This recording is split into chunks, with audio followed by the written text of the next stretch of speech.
Buen día, alumnos. Los saluda el doctor Héctor Delgado Mesías, médico asistente del Servicio de Oftalmología del Hospital Hipólito Unanue. Bien, el tema que nos corresponde al día de hoy, para comenzar vamos a hablar acerca de lo que es la conjuntivitis. Bien, la conjuntiva es una membrana fibrovascular, bastante vascularizada, como bien pueden recordar la anatomía, es irrigada por la arteria ciliar anterior, la arteria palpebral, y es importante también reconocer que tiene un drenaje linfático, igual que el párpado, ¿no? Que va hacia los ganglios preauriculares y submandibulares, correcto. Esta conjuntiva, que bien la tenemos, la parte palpebral que va a cubrir los bordes, ¿no? Fundamentalmente de la parte interna del párpado, que vendría a ser más la parte del tarso, ¿no? Todo el fondo de saco, correcto, que es este repliegue que tenemos aquí, y la vulvar, que recubre toda esta parte anterior, la parte de la esclera, hasta la zona del limbo, ¿no? Que es la parte que está anterior hacia la zona de la córnea. Bien, cuando nosotros nos referimos a conjuntivitis, pues es un término muy amplio, ¿no? Pues se refiere netamente a un estado de inflamación de la conjuntiva, ¿no? Que esta puede estar integrada por un conjunto de factores o eventos que pueden generar justamente esta inflamación, ¿ok? Bien, nosotros podemos tener una conjuntivitis aguda, que son las más frecuentes, o subaguda o crónica, o ya sea pues a través de un proceso infeccioso, una infección bacteriana o alérgicas estacionarias, o de acuerdo a diferentes factores ambientales también. Bien, nosotros vamos a intentar poner una clasificación según su etiología, ¿ok? Estas conjuntivitis alérgicas pues tenemos de varios tipos, ¿no? Las estacionales que son continuas, que siempre están perennes, ¿no? La queratoconjuntivitis, en la que ya pues se involucra la córnea, la tópica, la vernal, aquella que cursa con algunas lesiones a nivel de la papila de la conjuntiva, que son lesiones que se llama conjuntivitis papilar gigante.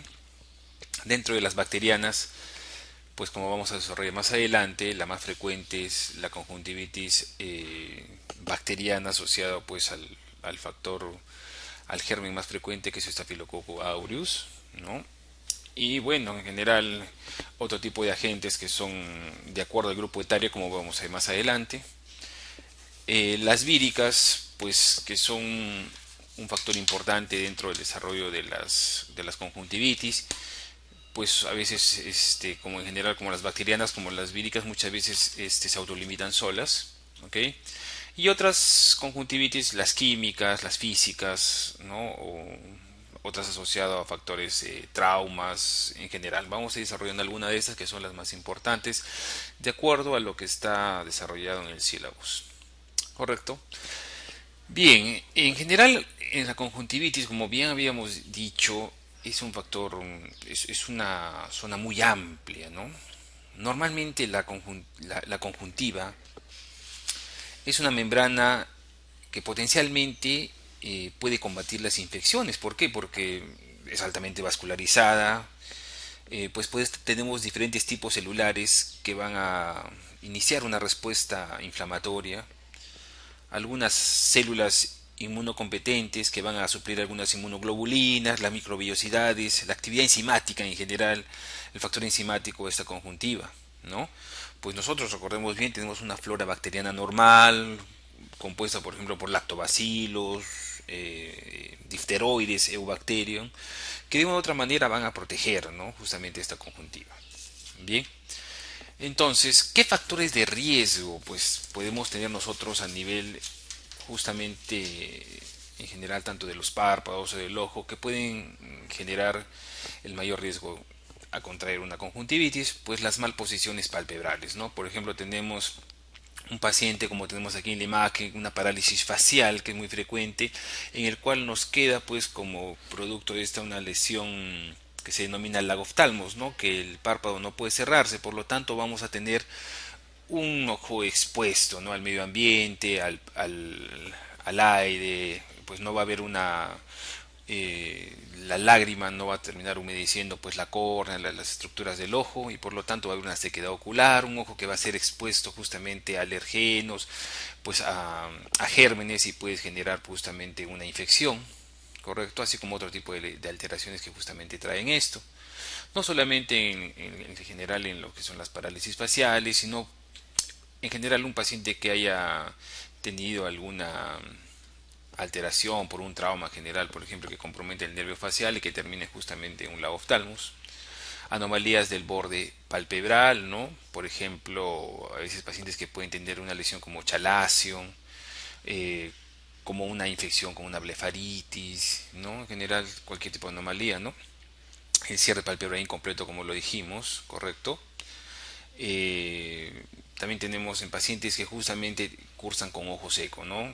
Ya sea por diferentes causas, ya sea a nivel de las causas que pueden, por ejemplo, que cursen con infecciones que generen que se produzca eh, poco factor lipídico, que es el, uno de los factores que generan que la lágrima se pueda mantener con mayor tiempo en el ojo, ¿no? O pacientes pues que es de artritis reumatoidea, que también cursan con sequedad del ojo, ¿no? Entonces, pues ese tipo de pacientes, pues obviamente por la molestia o por la misma condición de la poca lágrima, pues pueden generar también factores como infecciones, ¿no? Conjuntivales. Obstrucción de las vías lagrimales, ¿no? A nivel de la glándula lagrimal, no sé qué produce la lágrima, pues obviamente va a ir a drenar a nivel de los puntos lagrimales superior e inferior, pues hay a veces hay obstrucción a nivel de alguna parte de la vía lagrimal, ya pues a nivel del canalículo, del saco, ¿no? Y pues obviamente genera pues esta obstrucción de que la lágrima pues se queda almacenada generando una epífora, ¿no? Entonces un lagrimeo por obstrucción, y esto a la larga pues obviamente como no hay un drenaje de esta lágrima pues genera también un foco infeccioso a nivel conjuntival.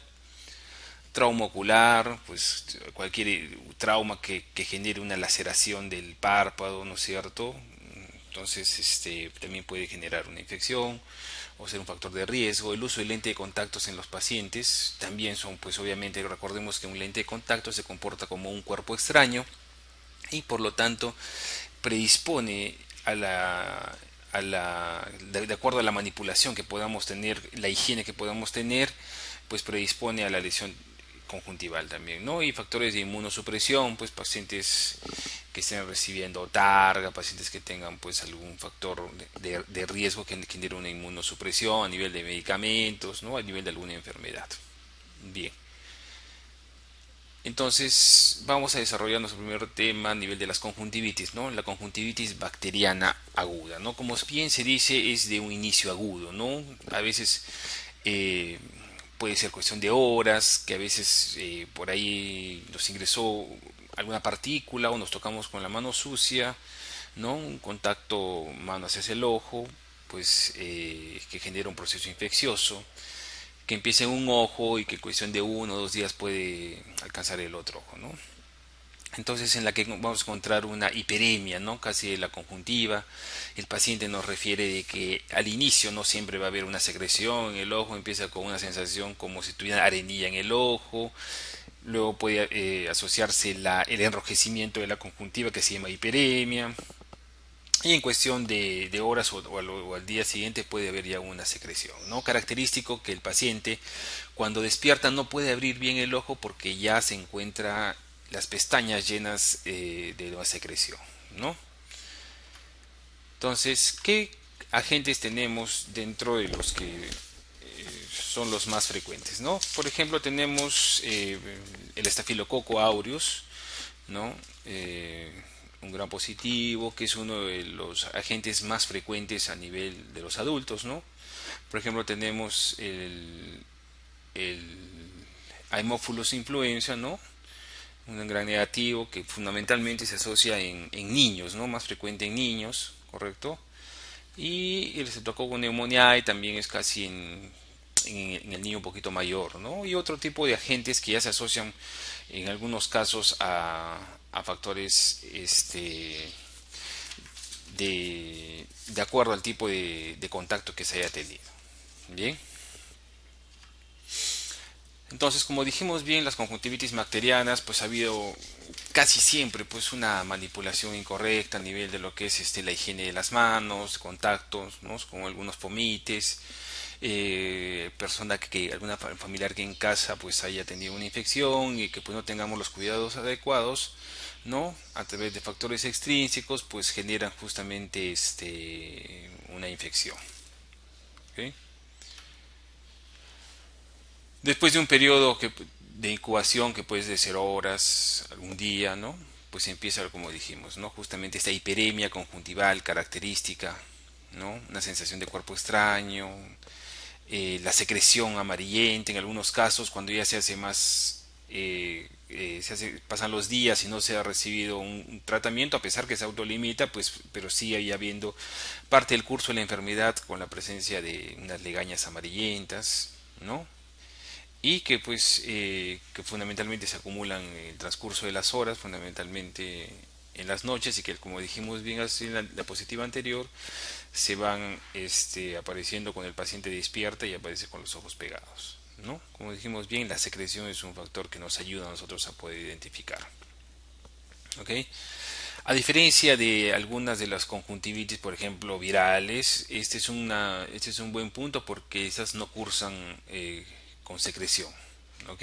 O si esta, por ejemplo, es asociada a que tengas la sintomatología, por ejemplo, de un poco de picor y que pues por manipulación ya puedas convertir una conjuntivitis viral en una infecciosa, ¿no? Bien, este cuadrito, por ejemplo, les puede ayudar para identificar a nivel de acuerdo al tipo de conjuntivitis, ¿no?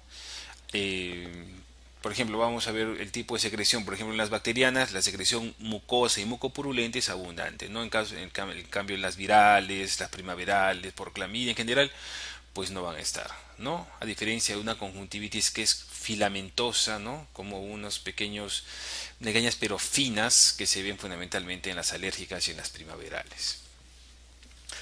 Bien, entonces nosotros a la inspección, como bien dijimos, un ojo rojo, pues en algunos casos vamos a encontrar un párpado un poco también eritematoso con un aumento de temperatura, ¿no? Y la secreción que siempre se va hacia el ángulo, hacia el canto interno, nosotros le decimos canto interno a esa zona, y las pestañas siempre con la presencia de esos rodetes infecciosos, ¿no? ¿Ok? Entonces esto ya nos hace un diagnóstico de una conjuntivitis. Como dijimos, la historia natural de la conjuntivitis se autolimita muchas veces en un periodo de entre 14 a 21 días, ¿no? Netamente la finalidad del tratamiento médico es disminuir los síntomas y acortar justamente el periodo de recuperación. Es un paciente que va a estar lleno de molestias, es un paciente que de pronto tiene funciones laborales, entonces el acortar este tiempo justamente por eso utilizamos un tratamiento. La terapéutica varía, ¿no? Nosotros normalmente no siempre pedimos un cultivo, un antibiograma de las secreciones, a no ser que ya tengamos un paciente que ya esté siendo renuente a la infección, que con el tratamiento indicado pues no mejore, ¿no? Casi nosotros, como vemos, de acuerdo al grupo etario, podemos manejar muchas veces algunos aminoglucósidos. Lo que más utilizamos a veces son tobramicinas, un clorafenicol que utilizamos en las primeras etapas de la vida, ¿no? En niños muy pequeños, dependiendo del tipo de secreción que veamos. En casos que veamos una conjuntivitis un poco ya más agresiva, podemos utilizar ya moxifloxacino, gatifloxacino, ¿no? Otro tipo de quinolonas.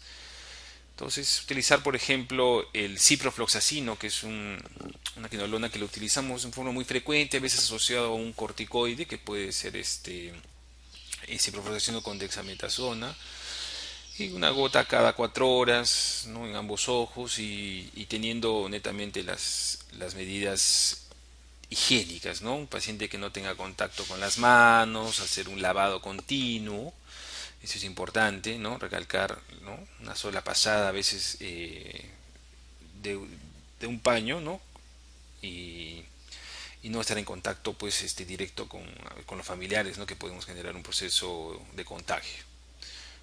Bien, en algunos casos, pues a nivel de la córnea, cuando ya ha tomado a veces la córnea porque el paciente se sobó o porque esa infección pues está generando alguna alteración en la córnea, pues obviamente por la inervación del nervio trigémino pues puede generar ya un dolor a nivel ocular, cosa que no va a pasar en la conjuntiva, ¿no? Que no necesariamente dolor, solamente las molestias, ¿no?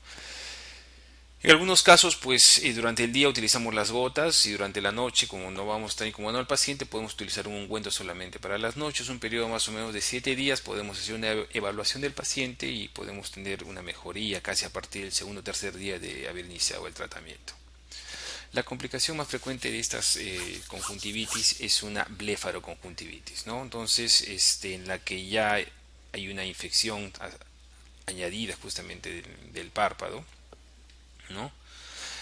A veces el paciente que ha utilizado el tratamiento por periodos cortos o de acuerdo en forma empírica lo ha hecho de una forma inadecuada, no ha sido un tratamiento adecuado con el antibiótico adecuado y pues obviamente genera una complicación, ¿no? Entonces que se asocia justamente a la inflamación palpebral, ¿no? En la que probablemente ya tendríamos que dar un tratamiento vía oral para mejorar también las condiciones del párpado, por ejemplo, utilizar un antibiótico como doxiciclina cada 12 horas o por ahí una citromicina 4 días y bueno, intentar mejorar la higiene justamente de este párpado para mejorar su condición. Bien. Otro tipo de conjuntivitis es conjuntivitis por clamidia, ¿no? Entonces, la clamidia es la conjuntivitis por clamidia es un proceso infeccioso oculogenital, ¿no? Entonces, causados por los serotipos de ICA, justamente de la clamidia trachomatis. Esto tiene una característica sexual, ¿no? Un grupo de pacientes en los que son pacientes jóvenes, muchas veces con algún tipo de costumbre de asistir a lugares donde pueden adquirir ese tipo de infección, ¿no? Pacientes sexualmente activos, fundamentalmente pacientes jóvenes, ¿no? Entonces, la transmisión netamente a través de contacto, ¿no? La inoculación a partir de las secreciones genitales, ¿no? El periodo de incubación puede ser entre 7 a 10 días, una semana. A veces la enfermedad tiene un inicio raro, ¿no? A veces no identificamos o a veces cuando muchas veces este tipo de pacientes acuden a la consulta, a veces no van solos, van con familiares y nosotros pues empezamos a hacer un poco la historia de la enfermedad. Entonces pacientes que tienen un poco de vergüenza o netamente niegan el que hayan tenido un tipo de contacto, ¿no? Entonces, cuando empieza a aparecer un enrojecimiento que puede ser a veces de uno o de ambos ojos, entonces que vamos viendo que vamos utilizando un tipo de tratamiento y a veces no hay mejoría, pues a veces hay que sospecharlo netamente como una alternativa que puede ser la clamidia. Esto es importante, ¿no? El interrogar sobre antecedentes de exposición sexual, a veces es un poco complicado. El tratamiento netamente son antibióticos a veces sistémicos, se utiliza citromicina, ¿no? Citromicina a veces puede ser 1 gramo, ¿no? Y puede ser repetido después de una semana. En algunos pacientes se puede utilizar doxiciclina cada 12 horas 10 días. Algunas alternativas que generan un poco de gastrolesividad, a veces el uso de eritromicina, ¿no? A veces el uso de unas quinolonas también puede estar indicado. Eh, Bien, el ciprofloxacino en ungüento también puede ser una alternativa asociado, por ejemplo, a la vía oral que podemos utilizar una citromicina. La higiene es importante y obviamente información al paciente. A veces, de acuerdo como les decía, al grupo etario que nosotros podemos ver, eh, indicarle las alternativas para reducción del contagio, ¿no? En lo que es la conjuntivitis neonatal es la infección por clamidia, es una de las conjuntivitis neonatales más frecuentes. La transmisión también es durante el parto, ¿no? No se presenta inmediatamente, pues hay un periodo de incubación en el que vemos en el neonato a veces una secreción mucopurulenta y que a veces vemos que justamente no mejoran este tipo de... Entonces nosotros vemos el tipo de parto, evaluamos el tipo de secreción y pues obviamente podemos llegar a la conclusión pues que es una infección conjuntival por una clamidia, ¿no? Esta clamidia, pues si no sigue un tratamiento, pues ya va a generar alteraciones a nivel de la conjuntiva, a nivel del tarso, del párpado, pues puede generar unas opacidades a nivel de la córnea, ¿no? Entonces netamente darles tratamientos, ¿no? Tetraciclinas o algunos macrólidos como eritromicina por 3 semanas creo que pues podría mejorar la condición del neonato. Miren, como vemos acá, miren la característica, ¿no? La hiperemia conjuntival, miren esos vasos tortuosos que empiezan a aparecer infiltrados aquí en la córnea, ¿correcto? Estas lesiones que nosotros podemos tener. Miren las lesiones a nivel de la conjuntiva que podemos tener. Este es el panus, esto nos decimos al panus corneal que puede generar la clamidia, miren. En algunas condiciones pues lacera de una manera eh, la zona del tarso, ¿no? Va evirtiendo el párpado hacia adentro de tal manera que las pestañas se empiezan a rozar con la córnea, eso se llama triquiasis y empiezan a generar justamente estos leucomas, estas lesiones que van dañando la córnea, ¿ok? Y en algunos casos pues se pierden la visión justamente por la opacidad corneal que va a haber, ¿ok? Entonces, como decimos ahí, los infiltrados, los folículos en el tarso, el panus, ¿ok? ¿Ok? Este es un factor importante en los exámenes que nosotros podemos evaluar. Los cuerpos de inclusión nos dan el diagnóstico justamente de esta patología. ¿Ok?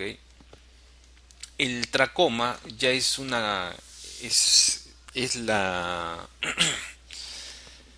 el tracoma vendría a ser la primera causa de ceguera evitable por una causa infecciosa, ¿no? Entonces en el tracoma ya es otra condición, netamente en la que aparece eh, en zonas endémicas, ¿no? En la cual las moscas que están en contacto con estas secreciones, pues son también transmisoras de la enfermedad, el contacto, pues obviamente igual, ¿no? Son pacientes de que van a tener lesiones, alteraciones a nivel del tarso, y que severamente las pestañas van dañando la córnea y obviamente pues ya es un problema de salud pública, ¿no? Estas zonas endémicas fundamentalmente en zonas del África, del Asia, donde es muy frecuente esto y que son infecciones continuas que van dañando el tarso y que pues obviamente genera un problema de salud pública, ¿no? Entonces la Organización de Salud, la Organización Mundial de la Salud, pues obviamente ha hecho una clasificación de tracomas según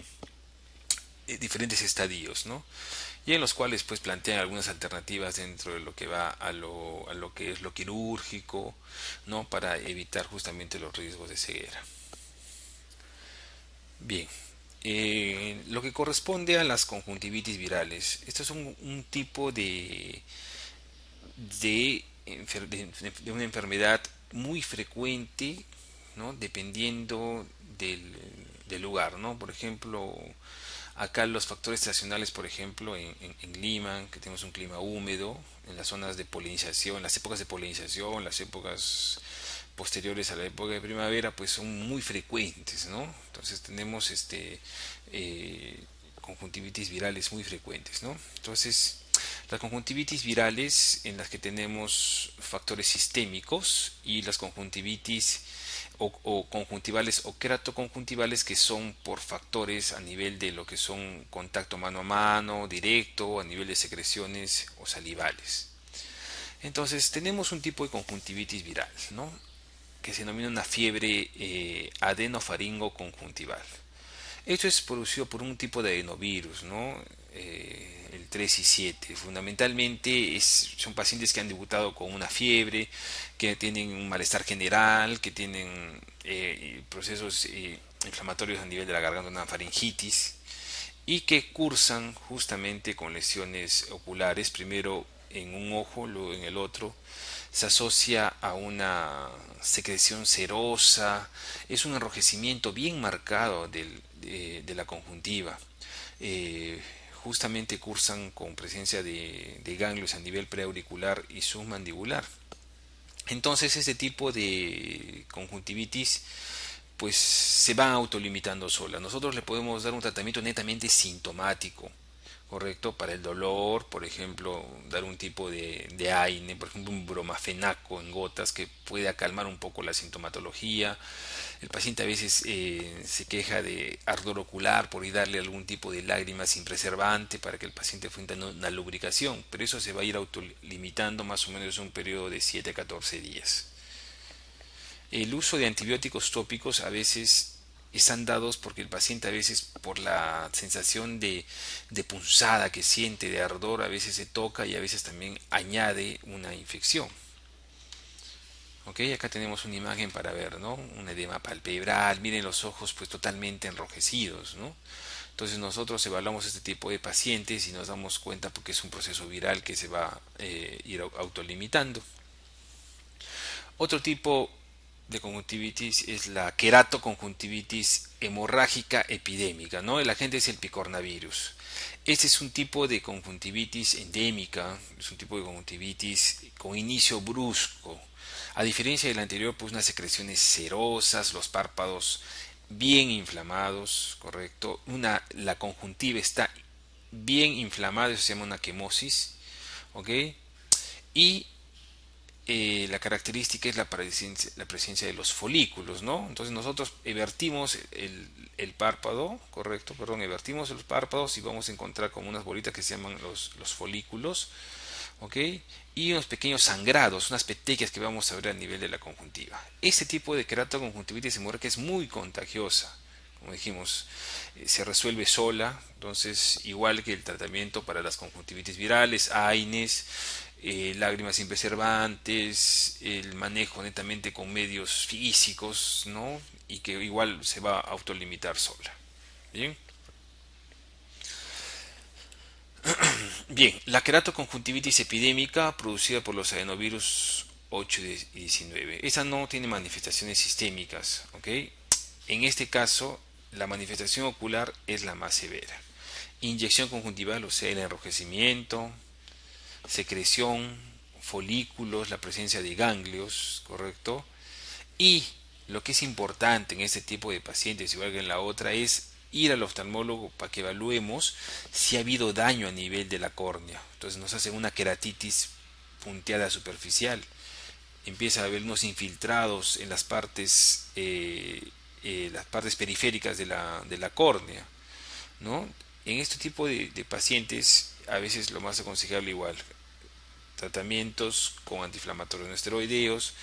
Si ya vemos que hay un poco de infección o que ya ha habido alguna lesión a nivel corneal, pues el uso, por ejemplo, de alguna quinolona como el ciprofloxacino, empezar a utilizarlo. Y en algunos casos utilizamos corticoides, a pesar que aquí hay a veces un tema de contradicción. Se dice que el corticoide pues, puede alargar el proceso de la enfermedad, pero en unos casos los corticoides también desinflaman y pueden generar una sensación de alivio en este tipo de pacientes, ¿correcto? Bien, este tipo de queratoconjuntivitis es muy contagiosa, ¿no? La hiperemia y las lesiones, los infiltrados que vamos encontrando en las partes periféricas de la córnea, son importantes siempre hacer una evaluación. Bien, entonces, esto es lo que hablamos lo anterior, ¿no? Estas son ya papilas, correcto, que son alteraciones que nosotros vertimos, y otros son los folículos, que son más pequeños, correcto, que eso evaluamos en los procesos virales. Las conjuntivitis alérgicas, pues, puede ser producida por un alergeno, ¿no? Un alergeno en general que puede ser el polvo, los pelos de los animales, eh, el humo, en general eh, algún tipo de ácaro que puede estar presente en la casa, ¿no? Entonces, fundamentalmente pacientes que tienen un factor alérgico fuerte, ¿no? Entonces preguntamos nosotros siempre a este tipo de pacientes si tienen paciente con asma, urticaria o que reciben tratamientos con antihistamínicos en forma crónica, ¿no? Por cuadros estacionales, ¿no? Entonces siempre es importante ver ese tipo de evento.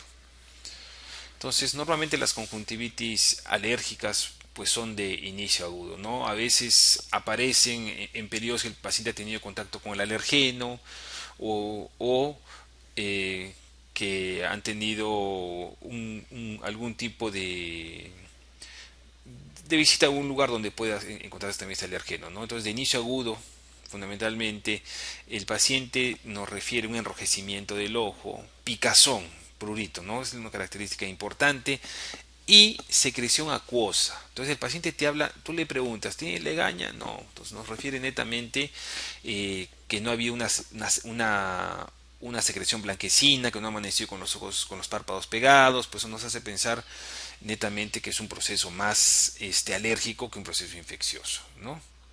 Si nosotros hacemos un frotis de la conjuntiva, pues vamos a encontrar la presencia de números de múltiples eosinófilos, producto justamente de estos cuadros alérgicos. Bien, el tratamiento, pues, en general, a nivel sistémico, a nivel ocular, pues la eliminación del alergeno que puede estar a veces en casa, la presencia de perros, de gatos que tengan en contacto con el paciente, ¿no? Pues obviamente el uso de algún tipo de mantas, algún tipo de polvo que pueda estar a ver en casa, ¿no? Y obviamente en algunos casos a nivel sistémico de sensibilización con vacunas en casos que son pues casos muy severos, ¿no? Normalmente el tratamiento que nosotros hacemos a nivel de ese tipo de pacientes es la eliminación de los alergenos, el uso de compresas frías en las fases agudas, ¿no? El paciente a veces se queja de dolor, ¿no? Entonces le podemos dar un antiinflamatorio no esteroideo, netamente en gotas. A veces utilizamos los bromafenacos, como les indiqué anteriormente. El uso de antihistamínicos, ¿no? En el mercado hay varios. Hay las olopatadinas, hay las epinastinas. eh, el uso también de corticoides. Que netamente en estos casos serían corticoides como prednisolona, la flormetolona, que de una u otra manera, corticoides suaves, fundamentalmente la flormetolona es un corticoide suave que se puede utilizar cada 8 horas, que el paciente se le puede asociar a un antihistamínico en casos que sean cuadros agudos, un antihistamínico por ejemplo, pinastina o lopatadina, eh, eh, cromoglicato que se puede utilizar cada 12 horas, ¿no? Dependiendo del cuadro del paciente durante la crisis, unos 15 días, 2 semanas hace una evaluación y vamos viendo cómo va viendo la evolución de este paciente, pero siempre la eliminación de esos factores que a veces los pacientes tampoco no lo saben, ¿no? Que pueden debutar o que son netamente cuadros de sensibilización crónica. Bien, la conjuntivitis primaveral eh, es netamente un producto de un cuadro recurrente, ¿no? En la que nosotros vamos a encontrar a la versión justamente del párpado, unas papilas, ¿no? Entonces, estas papilas siempre nos hablan de cuadros de conjuntivitis alérgicas y pues obviamente a nivel de factores de hipersensibilidad, ¿no? Entonces, reacciones, épocas de polinización, como les decía, en general a cierto tipo de consumo de preservantes, ¿no? Inclusive hay factores al polvo, a la tierra que pueden presentar. Entonces, normalmente este tipo de cuadros comienza en la niñez. Se dice que entre los 5 a 8 años, a veces ya es raro que en procesos de la adolescencia o de la adultez empiecen a hacer esto. Casi es común en varones. Y es el factor hereditario o factor familiar es importante preguntarles porque muchas veces se asocia que el papá o la mamá o los hermanos también han tenido un cuadro parecido. ¿Ok? Bien, ustedes ya conocen estos fenómenos de hipersensibilidad mejor que nosotros, pues obviamente igual a nivel del cuadro sistémico también sea a nivel ocular.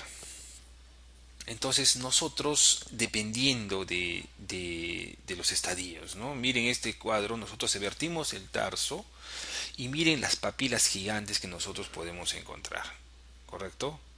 Entonces este tipo de cuadros no solamente van a cursar eh, con cuadros de ardor, hiperemia conjuntival, sino que ya genera un factor de incomodidad bien latente en el paciente, ¿no? Nosotros, el simple hecho de poder generar esta eversión del párpado, del tarso, o sea, nosotros lo damos vuelta, hay que utilizar un tipo de anestesio como proparacaína, echarle varias gotas al paciente porque el paciente siente demasiado dolor, ¿ok?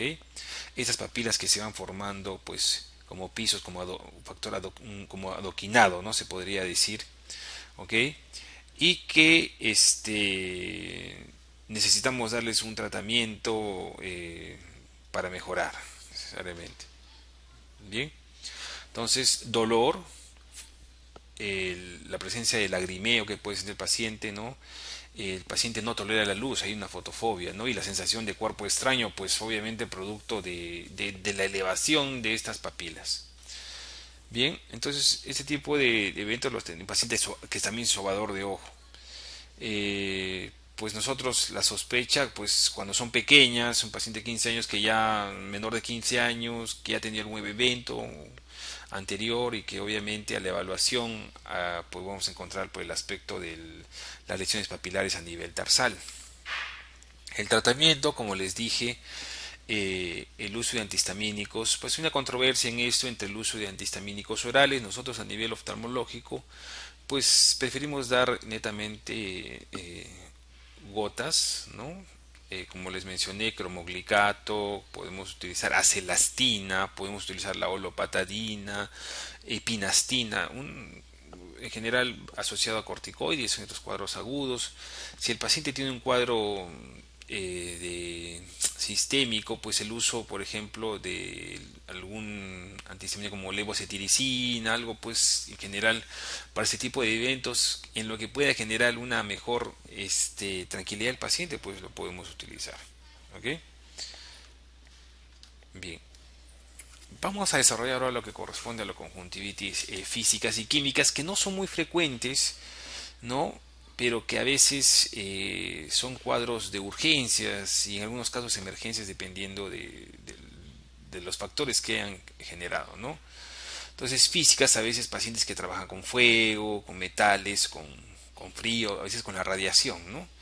Químicas, netamente el uso de ácidos, productos orgánicos, en general que pueden generar alguna alteración.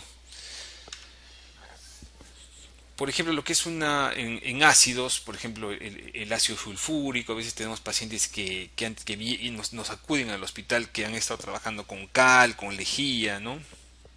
Con formol, con éter, y que netamente pues el daño que nos preocupa es que genere un daño a nivel de la córnea, ¿no? Más que en la conjuntiva. En la conjuntiva casi siempre va a haber una hiperemia conjuntival, va a haber un enrojecimiento marcado, un ardor, pero lo importante es que esta córnea, que este lente importante, pues no se dañe, porque esto pues puede generar un daño en la córnea bien severo que puede terminar en un paciente con ceguera, ¿no? Entonces este es el factor importante.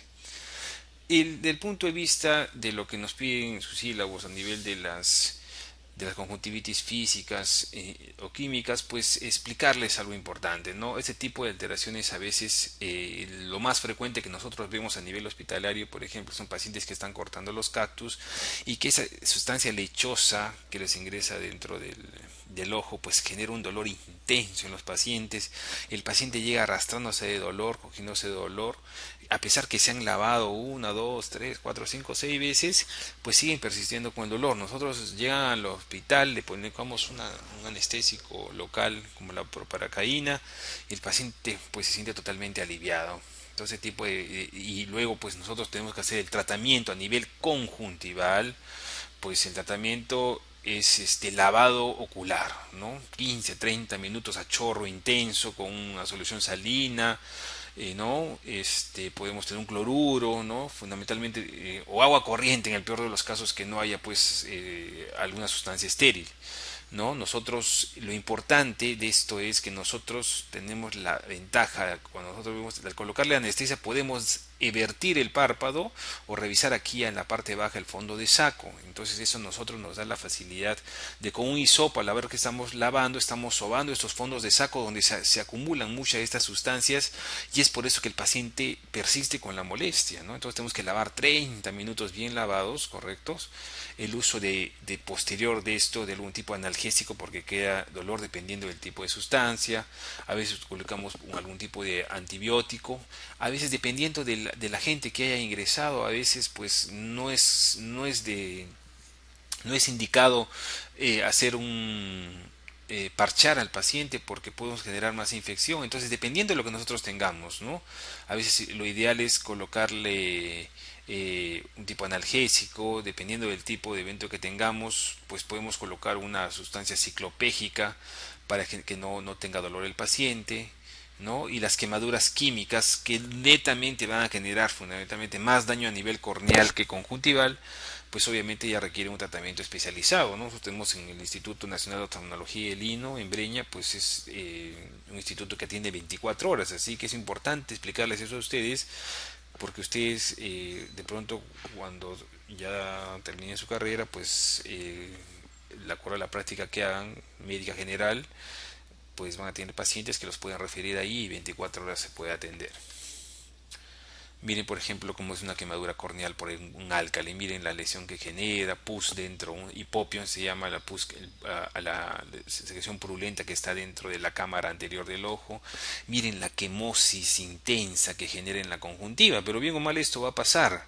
Igual, ¿no? Miren la parte en el tarso superior, en inferior, en el fondo de saco, pero a lo que voy es que la lesión que se genera en la córnea nos importa más. A nivel conjuntival con uso de tratamiento, pues más allá va a generar dolor e inflamación, pero va a mejorar. Pero eso es lo que nos importa, por eso le traigo esta imagen para que ustedes entiendan justamente la importancia de dar el tratamiento adecuado, de hacer el lavado, que es importante en este tipo de pacientes.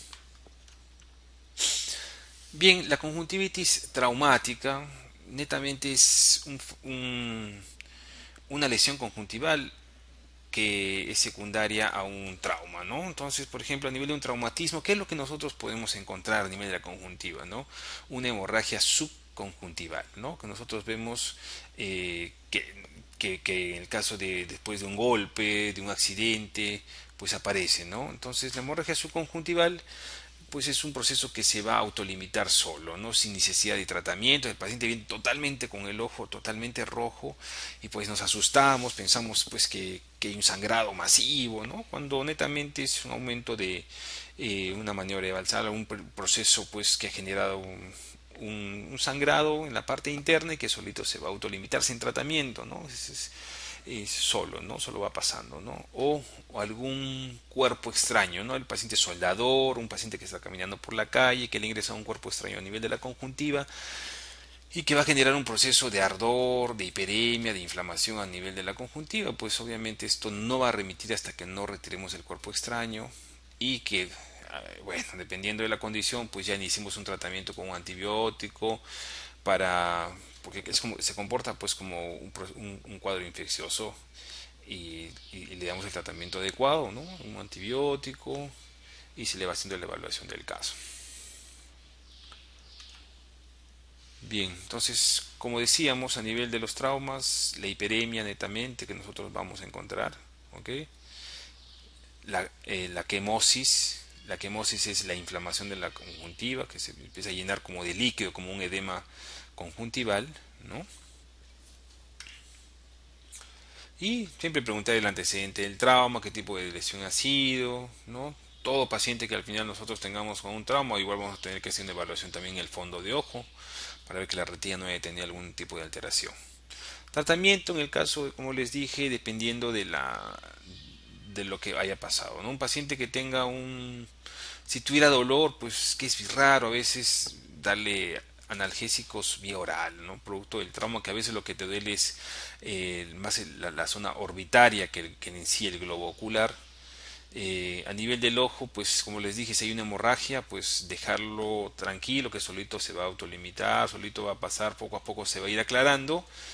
Y en algunos casos, como les dije, más externos, compresas frías, el uso de analgésicos, Algo podemos dejar, como les dije, alguna gotita en el caso que sea muy mucha la molestia que pueda tener el paciente, ¿no? De algún tipo de AINE, puede ser diclofenaco, aunque el diclofenaco arde un poco en gotas, preferimos el bromafenaco, que es mucho más adecuado.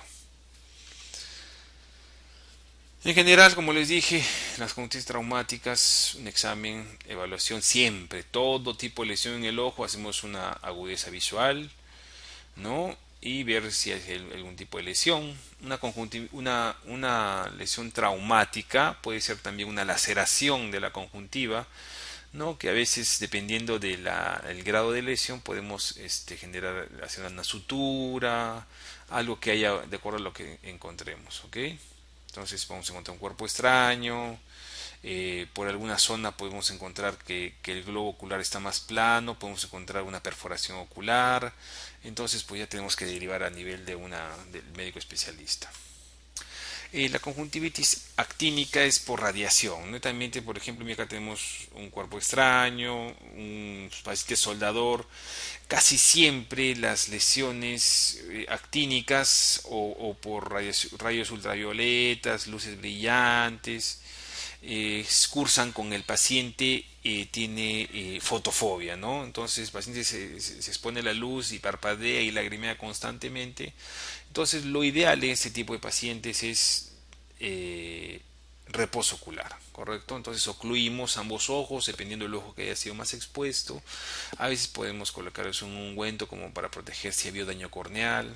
Entonces a nivel de la conjuntiva, netamente el uso de compresas y la oclusión, creo que va a ser, en la oclusión está la recuperación de este tipo de pacientes. Bien, este es un tema muy sencillo, que es la pingüécula, ¿no? Nosotros a veces vemos algún tipo de paciente que tiene un enrojecimiento constante del ojo y el paciente se queja porque sus ojos se ponen rojos a cierta hora del día o cuando se soba, fundamentalmente a las horas más altas de la noche, ¿no? Entonces, es una situación estética incómoda en la que nos acercamos a un espejo encontramos unos nódulos blanco amarillos que empiezan a crecer en en las zonas pegadas al limbo, en la zona de la conjuntiva, y eso se llama la pingüécula, ¿no? Es más común en adultos, en jóvenes que están expuestos al sol, a la radiación, al polvo, a la tierra, y empieza a crecer. Esto va a ser el origen del terigion que empieza a crecer. Entonces el origen es con una pingüécula. Estos poseen unos neovasos, que es lo que le da el enrojecimiento. El paciente a veces, como le digo, viene a la consulta y que su ojo siempre está rojo. Pues nosotros le explicamos que esta pingüécula siempre va a estar ahí y su ojito siempre va a estar rojo. A veces el tipo de pacientes utilizan un tipo de colirio, que es un vasoconstrictor, que se lo echan y si bien es cierto, pues les aclara por cuestión de horas y luego vuelve a su normalidad, ¿no? Entonces hay una degeneración de las fibras del colágeno justamente de este estroma y que pues netamente es un proceso que no va a mejorar, ¿no? Si, o sea, siempre va a tender hacia el crecimiento de la carnosidad o puede estancarse ahí o puede inflamarse. Hay unos casos en los que esto se inflama porque el paciente se sobó y esto se inflama y se comporta como un cuerpo extraño. Entonces el paciente hay que darle algún tipo de corticoide, ¿no? Para que desinflame y si se ha tocado y ha generado una infección, pues darle un antibiótico asociado. Bien, ya para terminar vamos a tocar unos últimos temas que es el terigion, ¿no? De la palabra teros que son alas, como les dije, después de la iniciación de esta pingüécula empieza el crecimiento de ese tejido fibrovascular, ¿no? Que ya invade la zona limbo, este es el limbo, todo este es el limbo corneal, ¿correcto? Entonces es un tejido fibrovascular anormal que invade la córnea, ¿no?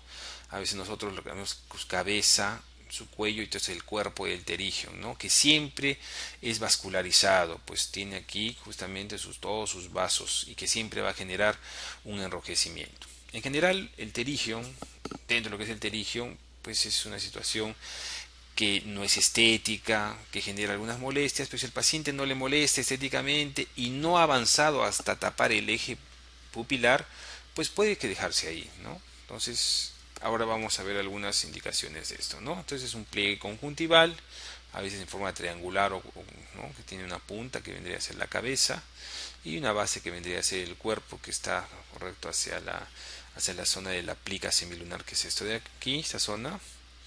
La etiología fundamentalmente pues asociado a radiación ultravioleta, ¿no? Pacientes que están expuestos en zonas que trabajan en chacra, campesinos, que están expuestos al polvo, a la tierra, pues son factores de humedad, ¿no? De polvo, el viento, o factores ya propios de la condición de su ojo, quienes casi siempre son gente que está expuesta a esta radiación, ¿no? Entonces, mayores de 20 años a 50 años es muy frecuente el crecimiento de ese terigio.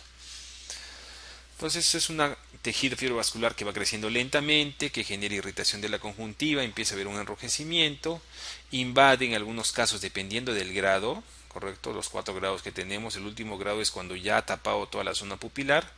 En este tipo de casos, pues obviamente la indicación de la cirugía es obligatoria, ¿no? En un tipo de pterygium como este, que es más o menos segundo o tercer grado, pues si el paciente no le genera ningún problema, ni estético, ni ninguna molestia, pues puede quedar ahí, o sea, no es nada malo. Entonces el tratamiento del pterygium es una cirugía de la carnosidad, pues, ¿no? En algunos tipos, depende del tipo de cirugía, de cómo se efectúa la cirugía, pues pueden generar que vuelva a crecer una recidiva. Si el paciente se opera y sigue trabajando con polvo, tierra, con radiación, pues las posibilidades de que vuelva a crecer siempre van a estar ahí. Pacientes jóvenes de 20 a 30 años, pues obviamente también tienen mucha predisposición a que vuelva a crecer. Nosotros les indicamos a ese tipo de pacientes que pues deben utilizar unos lentes, pero que vengan con su protección ultravioleta, porque a veces utilizamos un lente oscuro y creemos que nos está protegiendo del sol. Pues no, pues los rayos es como que te eches un bloqueador, igualito, debe tener su parte ultravioleta para que no genere daño a nivel conjuntival. ¿Cuándo indicamos que se retire el pterygium, ¿no? Cuando les dije, cuando he invadido, cuando estéticamente no me gusta tenerlo, tengo mi ojo rojo, pues bueno, es una indicación operarlo, ¿no? Cuando restrinja la motilidad ocular, a veces es tan grande el pterygium que no permite que podamos movilizar de una manera el ojo, ¿no? Cuando ya es recurrente, cuando genera dolor, molestias, ¿no? Y ya dijimos cuando obstruye el eje visual, el eje pupilar. Bien, eso es todo. Muchas gracias por su atención.